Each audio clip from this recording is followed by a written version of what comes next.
estas actividades en torno a la condena a los 200 años de la doctrina de la intervención imperial norteamericana contra nuestros pueblos de América Latina. Saludar a nuestros ejecutivos, a nuestro ejecutivo Leonardo Loza, a nuestro senador, a nuestros compañeros dirigentes jóvenes que están presentes aquí acompañando esta delegación. A ver, vamos a recordar mañana 2 de diciembre, compañeros, vamos a recordar, y debemos hacerlo con la mayor claridad, con la mayor conciencia, con la mayor lucidez. Vamos a recordar lo que acaba de decir el compañero Evo, lo que fue la formulación de la política exterior de Estados Unidos en 1823, a través de una declaración de un presidente norteamericano que ejercía, obviamente, la presidencia entre 1817 y 1825, y la fórmula que propuso este presidente norteamericano es una fórmula de dominio político, económico, social, militar. Y entonces, esta formulación que se traduce en la política exterior de Estados Unidos la estamos viviendo hoy, compañeros, a 200 años de esa formulación. Imagínense ustedes. Es decir, hoy día todavía esta política que se traduce en una política de intervención, hoy día la estamos viviendo todavía de manera intensa en cada uno de nuestros pueblos en América Latina.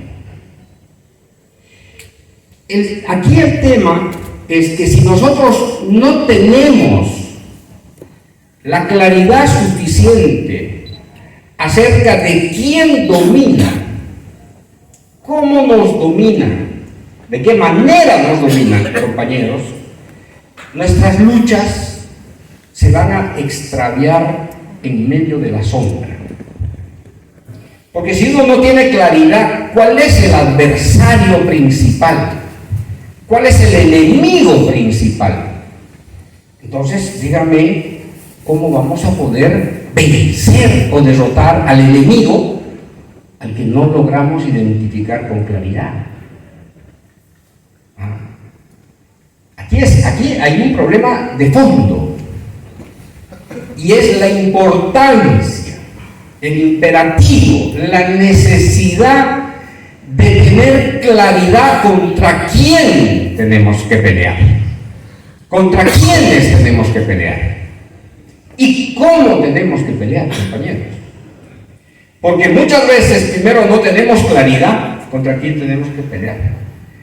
Segundo, llegamos tarde al campo de batalla. Y tercero, peleamos contra quien no tenemos que pelear. Y esto es grave en un movimiento político, en un movimiento social. Esto es gravísimo, compañeros, porque de pronto estamos peleando en la noche y estamos peleando entre las sombras, y de pronto golpeamos donde más duele a nuestro hermano, a nuestro compañero, a nuestro líder, a nuestro dirigente. El problema es que cuando no existe esa claridad, cuando hay confusión, compañeros, tenemos más posibilidades de cosechar derrotas que cosechar victorias. ¿Quiénes cosechan victorias políticas para liberarse? Los que tienen claridad ideológica, los que tienen conciencia histórica, los que tienen lucidez del tiempo. Para ellos está garantizada la victoria. Para los que no tienen estas características, está garantizada la derrota. Y nosotros no podemos darnos el lujo, compañeros y compañeras, de seguir siendo derrotados sistemáticamente, porque no nos merecemos. No nos merecemos ninguna derrota, porque hemos hecho todos los méritos necesarios, más bien para celebrar victorias. Y entonces, este 2 de diciembre del año 2023 nos convoca a recordar los crímenes de lesa humanidad que el imperialismo norteamericano cometió contra cada uno de nuestros pueblos en América Latina. Y lo hizo de una manera incesante, intensa, cruel, de manera despiadada. Aquí hay, por lo tanto, un desafío. ¿Qué es esto? ¿Cómo recordamos? ¿Cuál es la fuerza de nuestra condena frente a estos 200 años de intervención de nuestros pueblos en América Latina? ¿Quiénes van a condenar con más fuerza? ¿Quiénes van a condenar con más energía? ¿Quiénes debieran hacerlo? Los sujetos que han sido objeto de la intervención. Y hay una línea continua, compañeros y compañeras, respecto a las víctimas persistentes del imperialismo, que son los pueblos indígenas. ¿Quién más que los pueblos indígenas, compañeros, para tener más conciencia de las formas de dominio político, militar, cultural del imperialismo? Y digo, del imperialismo español, que nos ha tenido sometidos 3 siglos, y sucesivamente del imperialismo norteamericano, que nos está manteniendo en la semiesclavitud política, ¿no es cierto? 2 siglos. 2 siglos, compañeros. Estamos hablando de esta formulación de la política exterior que dice América para los americanos, de 1823, y hoy estamos en el año 2023, y continúa la intervención, continúan las formas de dominio, continúa la colonización, continúa la reproducción de pautas culturales que nos obligan a pensarnos distintos, a tratar de, ¿no es cierto?, de hacernos creer que somos minusválidos, que somos pueblos condenados a la esclavitud, a la subordinación, a la sumisión. 200 años, compañeros. Pónganse la mano al pecho. Ya 300 años hemos resistido con pueblos indígenas que nos han hecho desaparecer. 300. ¿Cuántos pueblos indígenas han desaparecido durante la conquista, el coloniaje, durante la invasión? ¿De qué manera han desaparecido esos pueblos? Y después, los herederos del imperialismo español, los norteamericanos. Y estamos 200 años, compañeros. Entonces tenemos que tomar conciencia de eso, de esta continuidad que se va renovando en las formas de la intervención. El objetivo es el mismo: someter a los pueblos al saqueo, a la explotación, a la subordinación, a la sumisión, al vaciamiento de su identidad. El imperialismo no solamente aspira a tener dominio territorial, no solamente aspira a tener dominio económico, no solamente aspira a tener dominio militar, compañeros. La mayor aspiración del imperialismo es el dominio cultural, porque sobre la base del vaciamiento de nuestra identidad, sobre la base de la fragmentación entre los pueblos, sobre la base de la división entre las organizaciones sociales, impera el imperio. Porque no hay imperio que se sostenga cuando tiene organizaciones unidas, pueblos unidos, cuando hay comunión en la resistencia. El imperialismo solamente prospera cuando hay fragmentación, cuando hay división. Y eso tiene que ver con una estrategia cultural de negación, de rechazo a la identidad del otro. Escuchen esto, que no está en el libro, pero que acabo de bajar ahí del internet de un compañero, creo que es uruguayo o argentino, de Jorge Mactud, que tiene un libro y que yo se lo recomiendo que lo lean. Escuchen lo que dice y vamos a ver si esto se cumple o no. Dice: el senador y ex gobernador de Mississippi, Albert Gallatin Brown, en un aplaudido discurso proclama: quiero poner un pie en América Central por las razones ya repetidas varias veces. Quiero Cuba, y todos saben que antes o después será nuestra. Si los comegusanos de España la cede por un precio razonable, mejor. Si no, igual la tomaremos.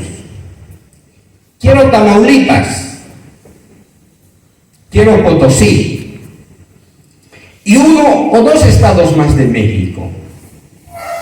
Insisto, ex gobernador de Mississippi, senador, y los quiero por la misma razón, para que la esclavitud se expanda por todo el continente. Sí, quiero todos estos países para que podamos expandir la esclavitud. Quiero expandir la bendición de la esclavitud a todos los rincones del mundo, como expandimos la religión del Señor. No quisiera imponerles nada, sino convencerlos, como convencemos a los demás de la bendición de los evangelios. Claro que sé que es una tierra de rebeldes y que no van a aceptar ni a recibir nuestra bendición tan fácilmente. Esta es una declaración, compañero, del siglo XIX.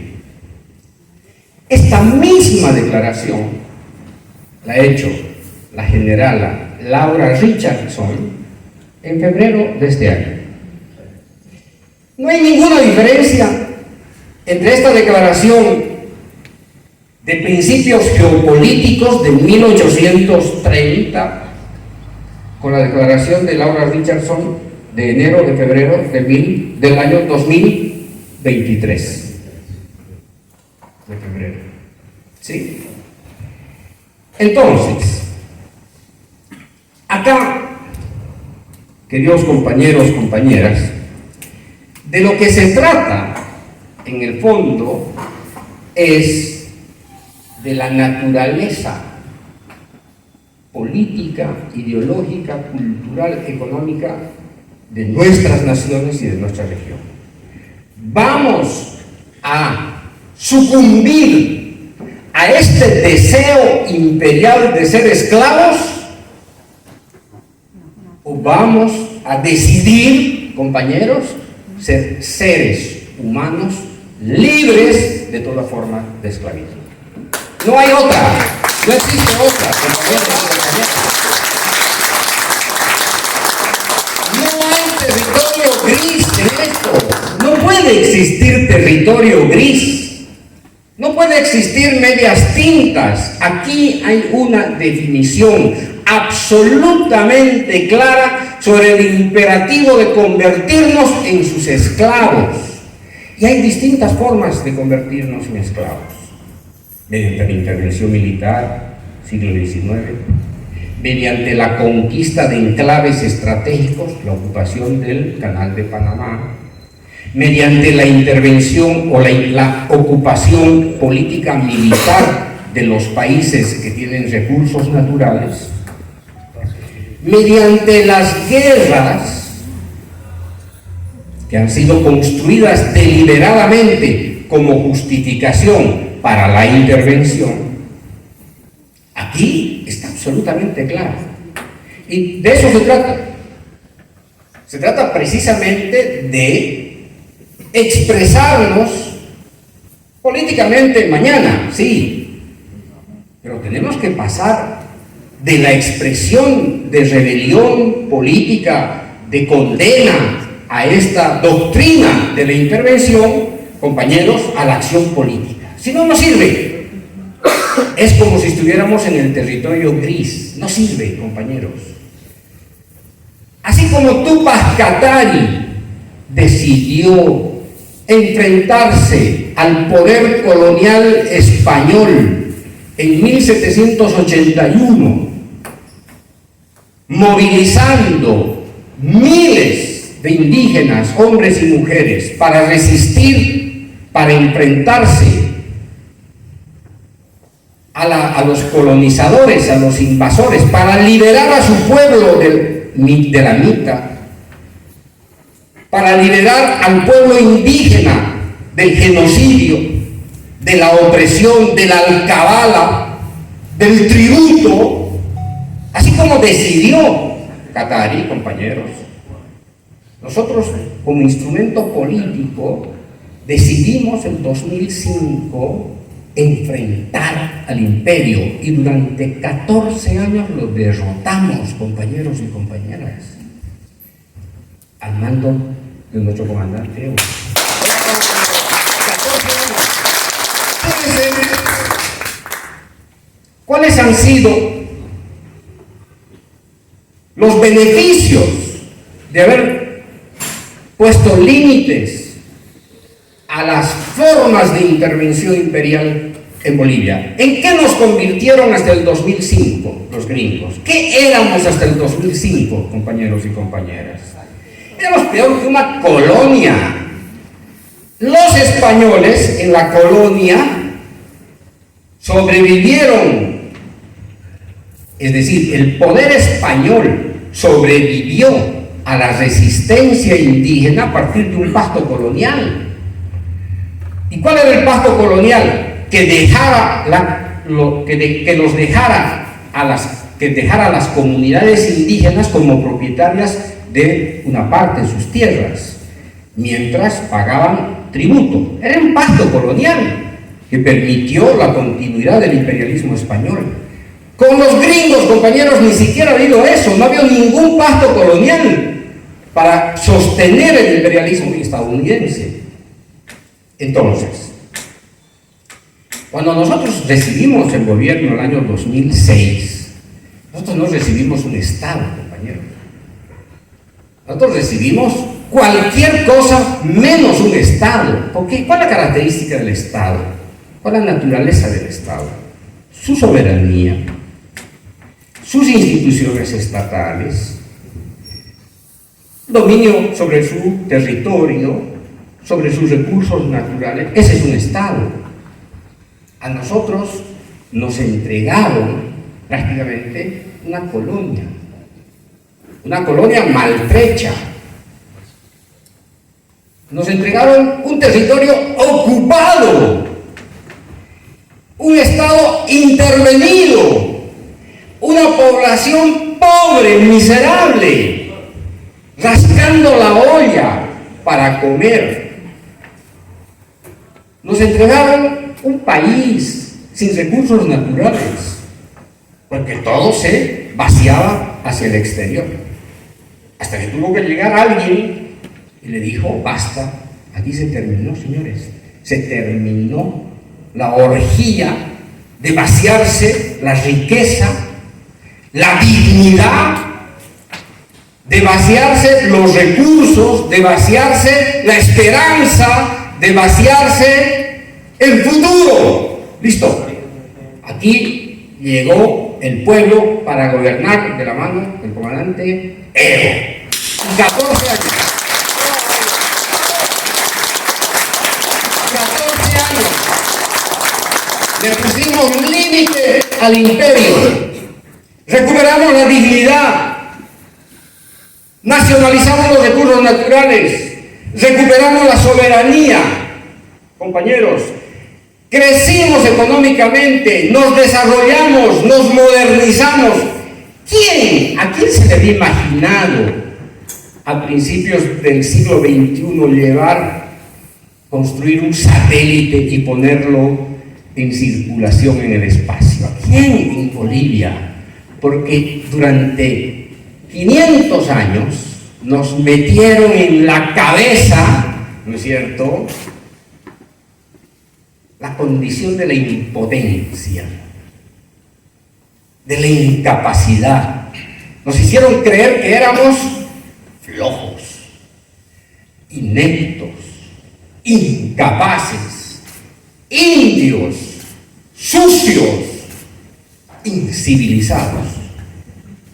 Aquí está la declaración. ¿Qué dice? Vuelvo a insistir. Y los quiero por la misma razón, para que la esclavitud se expanda por todo el continente. Y salimos de eso, compañeros. Salimos de esa condición de semiesclavitud, de esa condición de semicolonia. Ese salto cualitativo que dimos, compañeros, permitió transformar un país,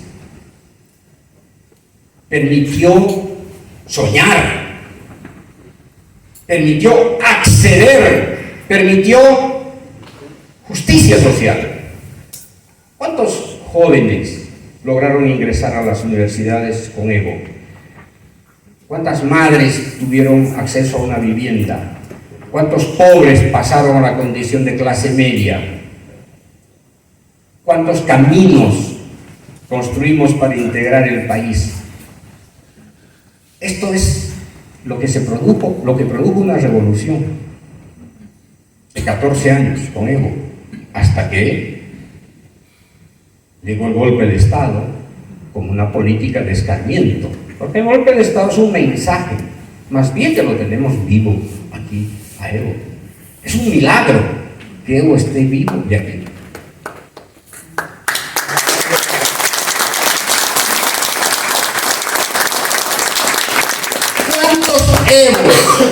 ¿Cuántos Evos fueron desaparecidos de América Latina porque se atrevieron a hacer lo que Evo hizo? ¿Cuántos Evos murieron? El Evo presidente Torrijos de Panamá por querer recuperar su canal. El presidente Allende por querer transformar su sociedad por la vía democrática, el socialismo por la vía democrática. El presidente Roldós por recuperar el petróleo en el Ecuador. Aquí lo asesinaron al JJ Torres, al general humilde de los pueblos, por levantar la voz de dignidad contra la Junta Interamericana de Defensa. La Asamblea del Pueblo. ¿Cuántos Evos murieron en América Latina? Simplemente por el derecho a ejercer la soberanía, la identidad, la recuperación. Por eso digo, es que hay unos compañeros que no entienden lo que son los procesos políticos, culturales de la resistencia y de la rebelión, porque creen que se lo merecen y que el Evo no ha hecho lo suficiente y que se ha equivocado demasiado y que ha aspirado a tener más poder. Compañeros, 500 años de ser esclavos, y cuando llega un hombre a liderarlos todavía lo critican, todavía lo juzgan, todavía se suman al golpe. 500 años frente a una diferencia de 14 años en la que se empieza a construir un proyecto de liberación nacional. 14 pinches años frente a 500 de vaciamiento de la dignidad, de negación de la cultura, del secuestro de la conciencia política. ¿Sí? Eso es el imperio, compañeros. La capacidad de convencernos de que un indígena no puede ser presidente 20 o 30 años. Sí, lo puede hacer un norteamericano. Los norteamericanos, los mismos, desde 1776 hasta hoy, los mismos están gobernando Estados Unidos. Es una rotación formal, compañeros, cada 4 años en la democracia de Estados Unidos. Es una formalidad. Es la misma estructura de poder el que domina Estados Unidos. Los presidentes son accidentes electorales, porque hay una estructura capitalista dominante, secante, que se traduce en el complejo militar e industrial, que se traduce en la capacidad de dominio financiero, que se traduce, por supuesto, en el dominio político. Entonces, aquí hay un problema que tenemos que ir resolviendo de una manera cualitativa, a galope, compañeros, a galope y con la mayor energía política posible. Tenemos que resolver el problema de la colonialidad que anida en nuestras entrañas. Hemos sido colonizados durante mucho tiempo. Esa colonización que está adentro, que ha llegado a través de desembarcos culturales desde Europa y después desde Estados Unidos, nos está terminando de devorar nuestras entrañas. Y cuando se habla de la descolonización, no es nada más ni nada menos que el ejercicio soberano para recuperar nuestra condición humana. Fíjense, tan sencillo como eso. Bueno, entonces se trata de eso, queridos compañeros y compañeras. La lucha del compañero Evo, la lucha de ustedes como dirigentes, su lucha, compañeros, es una lucha que tiene un valor extraordinario para la liberación de nuestros pueblos. Hay luchas que prosperan, hay luchas que se detienen, hay luchas que fracasan, pero no por eso vamos a dejar de luchar. Nos han dado un golpe de Estado en 2019, se ha instalado un gobierno en el país para darle continuidad al proceso de cambio. Lo que está ocurriendo en Bolivia, por supuesto que es absolutamente cuestionable.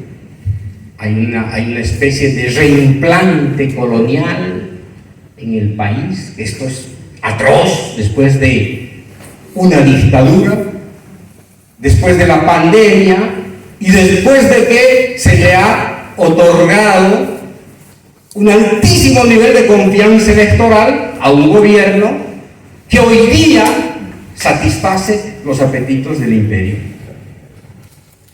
Hay un retroceso, compañeros, y eso es lo que nos tiene que llamar poderosamente la atención. ¿Sí? Estamos a tiempo, tenemos que trabajar, tenemos que ponernos las pilas para sobreponernos a esto,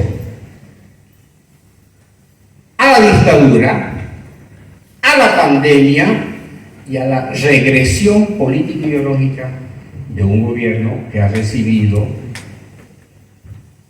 una confianza ilimitada. Bueno, termino con esto. Como vamos a recordar mañana los 200 años de la política intervencionista de los Estados Unidos, que está sustentada en la doctrina Monroe, a la que se suma la doctrina del destino manifiesto, son dos doctrinas, una de, como dijo el compañero Evo, de 1823, la otra de 1845, en realidad es sola. Es la doctrina de la intervención, que tiene su justificación en una especie, digamos, como de bendición divina. ¿Qué dice el destino manifiesto? El destino manifiesto dice, está propuesta por un periodista norteamericano en 1845, dice: Dios nos está dando el derecho de extendernos por todo el mundo, llevando la bandera de la libertad, el libre mercado, la democracia y la propiedad privada. Por lo tanto, al ser bendecidos por Dios, está justificado todo. Aquel pueblo que se resista a este designio de Dios merece ser exterminado o merece la esclavitud. Este es el telón de fondo, compañeros. Esa es la doctrina Monroe. Ese es el destino manifiesto, que se lo ha aplicado, de una manera invariable. No hay diferencia. Sí, la diferencia es el método, pero el objetivo es el mismo. Entre la declaración del presidente James Monroe de 1823 con lo que plantea hoy día el presidente Biden el año 2023. Ninguna diferencia en el objetivo, aunque lo que cambia es la estrategia o el método de la dominación o de la intervención. Entonces, lo que hemos hecho en este librito, que lo estamos presentando en él ahora por primera vez aquí en Buenos Aires, lo que hemos hecho es simplemente hacer un estudio de una de las formas de intervención imperial de Estados Unidos en América Latina, que es la intervención militar. ¿Sí? Porque hay distintas formas de intervención: la intervención militar, la intervención política, la cultural, la económica, la financiera. ¿Sí? Hay distintas formas pero ¿cuál es una de las más importantes? La militar. Porque no hay imperio que se sostenga sin un aparato militar. 3 conclusiones de este libro. La primera: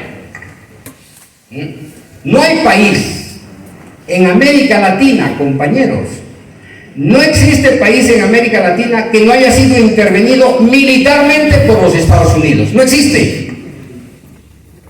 La primera intervención militar de Estados Unidos se produjo sobre los países de América Latina contra México. ¿Saben cuál fue el resultado? Que Estados Unidos les robó 2.200.000 kilómetros cuadrados, incluidos 100.000 mexicanos, entre ellos la mayoría indígena, a la que la hizo desaparecer.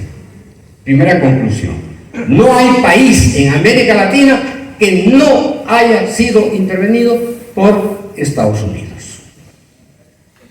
Segunda conclusión, compañeros. Miren, ¿cuál es el lenguaje norteamericano respecto a América Latina? Nuestros vecinos, nuestros hermanos, ¿sí? Los latinoamericanos. Tenemos que construir un proyecto panamericano. Sin embargo,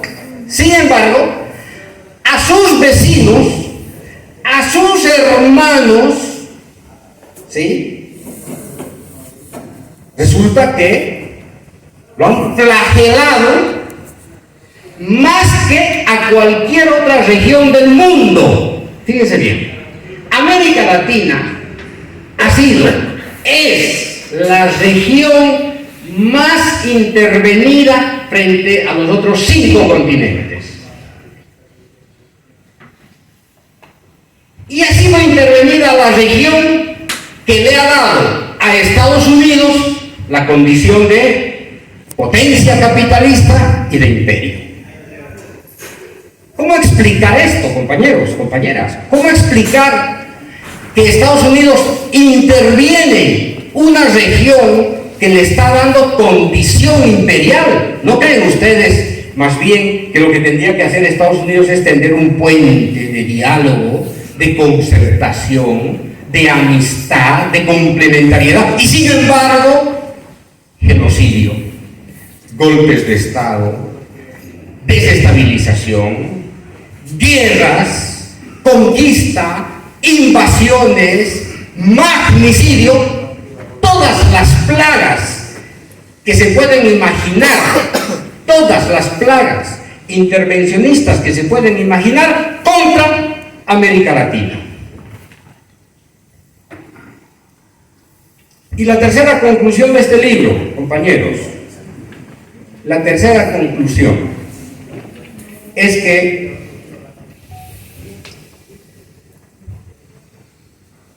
todas las intervenciones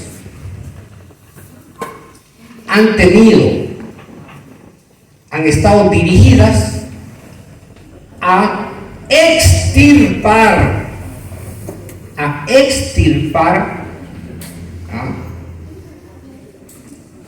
rebeliones, a extirpar resistencias, a extirpar a los diferentes, a los indios, que son los que más se han rebelado en estos últimos 200 años. Fíjense, la víctima preferida del imperio norteamericano es el mundo indígena. ¿Por qué? Porque el mundo indígena ofrece condiciones de vida distintas, absolutamente distintas al modelo norteamericano vinculado al libre comercio, a una democracia impostora, al individualismo, a la concentración de la riqueza, a la desigualdad, a la esclavitud. Entonces Estados Unidos, en estos 200 años, lo que ha hecho, ha tratado de hacer, compañeros, con esto cierro, lo que ha tratado de hacer es desaparecer a los pueblos indígenas. Obviamente, al movimiento obrero, a los dirigentes sociales, por supuesto. Pero ¿cuál es el sujeto histórico más rebelde contra el imperio? ¿Cuál es el sujeto histórico más resistente contra el imperio? Es decir, fíjense, nosotros tenemos problemas en identificar el enemigo principal. El imperio tiene la extraordinaria capacidad de identificar al que resiste y lo aniquila. Este es el problema, hermanos y hermanas. Este es el problema de fondo. Mientras nosotros no tengamos la claridad para enfrentar al enemigo principal, vamos a seguir siendo víctimas del imperialismo norteamericano. Porque vamos a creer que es el compañero Evo, el compañero de la CONFE, la otra compañera, nuestros adversarios.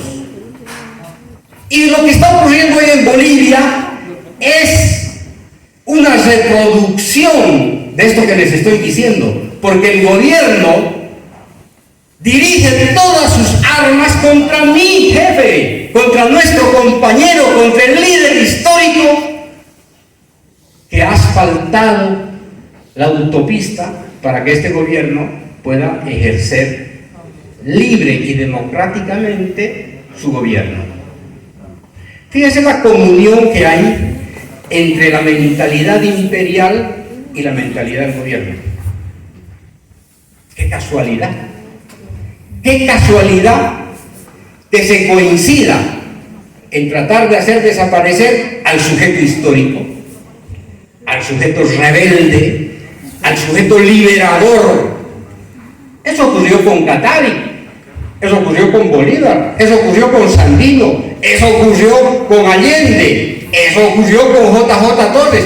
Jamás el imperialismo ha dudado en hacer desaparecer a su enemigo principal.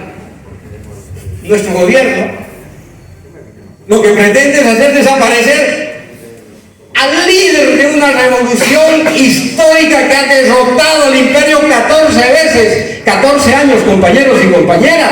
¿Cómo es posible eso?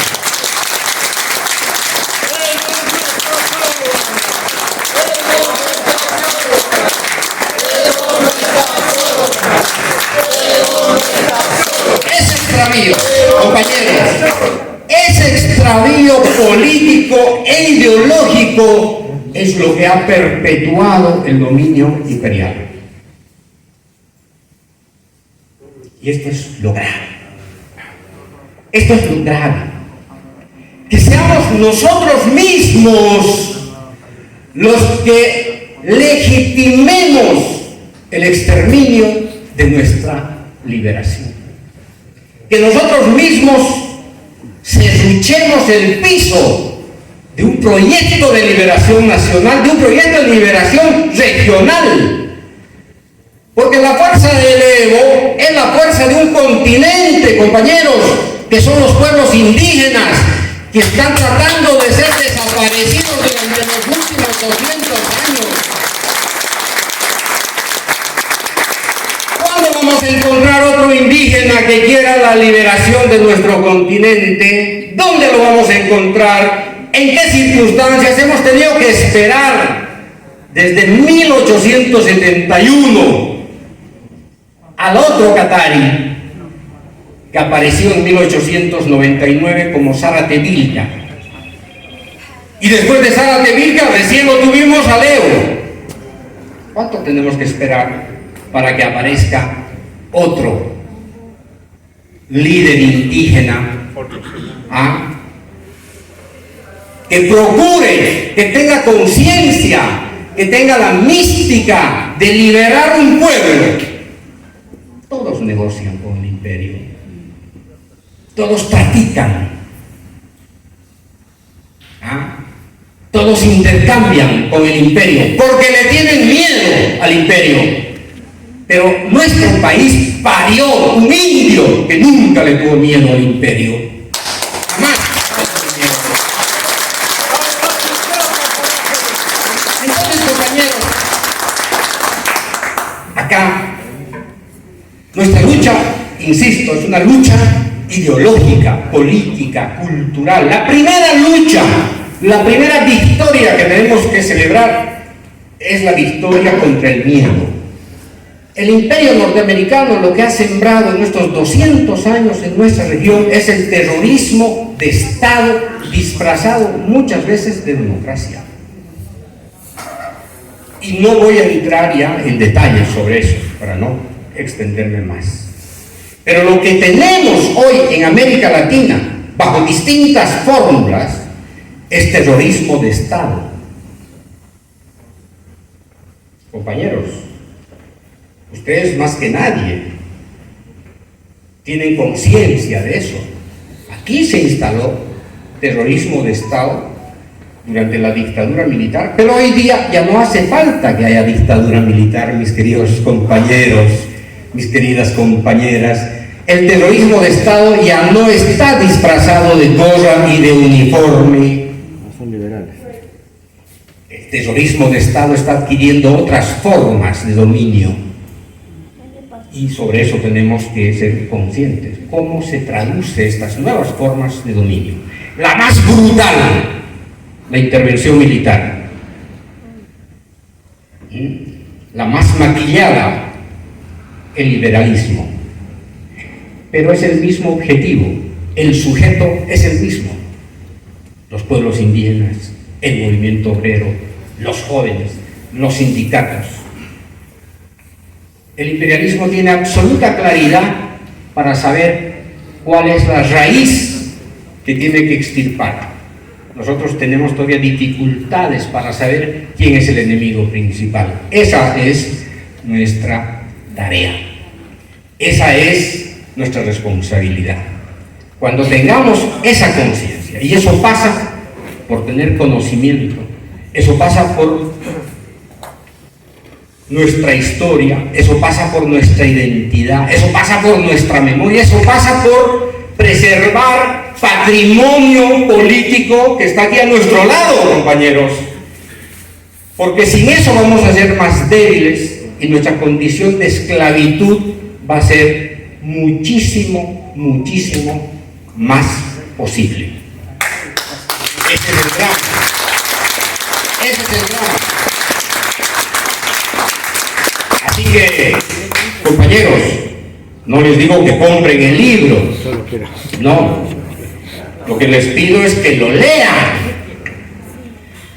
que tengan conciencia de una de las formas de intervención. El compañero Evo seguramente ahorita va a hablar sobre las otras formas de intervención. Pero la más brutal, obviamente, son las intervenciones militares. ¿Sí? Ustedes no se están percatando de cómo hoy día se está interviniendo militarmente este país.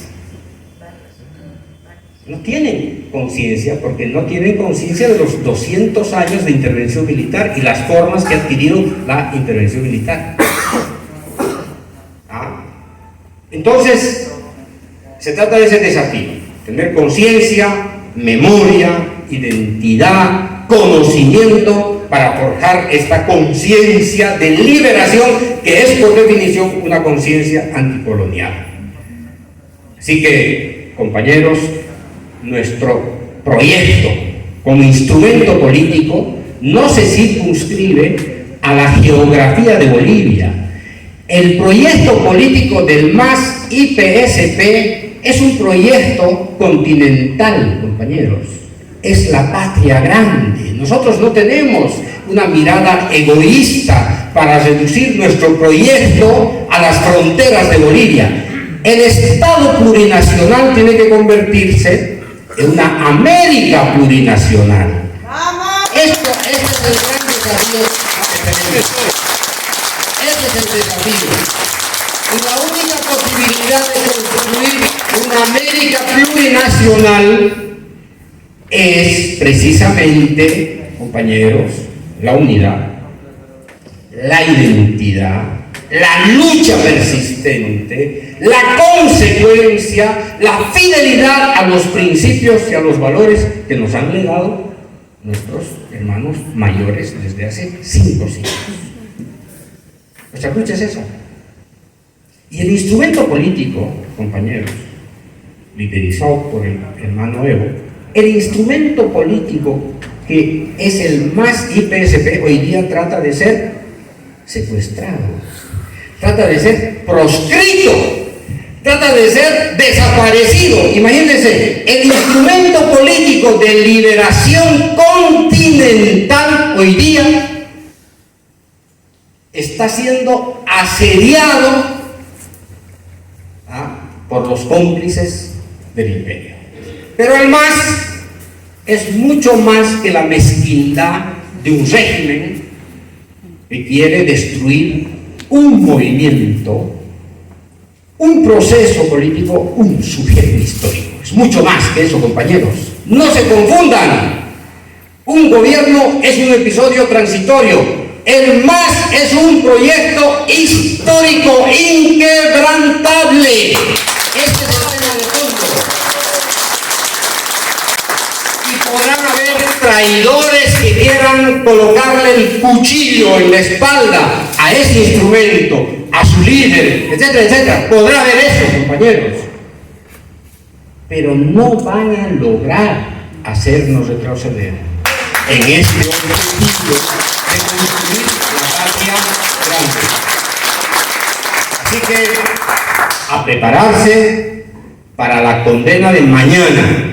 Mañana tenemos que movilizarnos para condenar todas las formas de intervención imperial de estos 200 años. Y a partir del 3 de diciembre, esos 200 años tienen que seguir convirtiéndose en lucha, en actividad política, en formación ideológica, en movilización.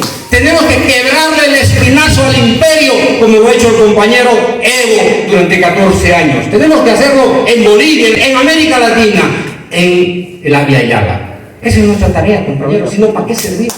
¡Bravo! ¿Para qué estamos?